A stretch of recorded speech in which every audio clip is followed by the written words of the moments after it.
والرب العالمين لصفتك تريانا لسورة آل عمران دلاتي حفتا ودوا فرمي ويقولون على الله الكذب وهم يعلمون درو بدم رب العالمين وهل أبصن وبوخوشيان باش أذانن أو درويك وأوان هل يبصن وصفتك تريان بردوام رب العالمين فرمي بيمان أشكينن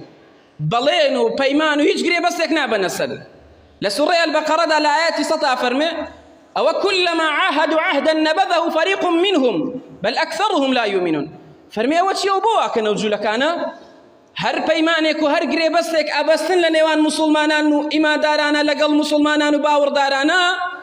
بشيكي زوريان نكهمويان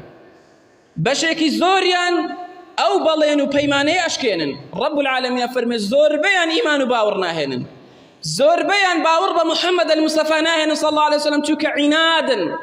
تشوك كل الرق نكولن هرجزا وهرجزان بإسلامتي وبمسلمانتي إما داران دانانن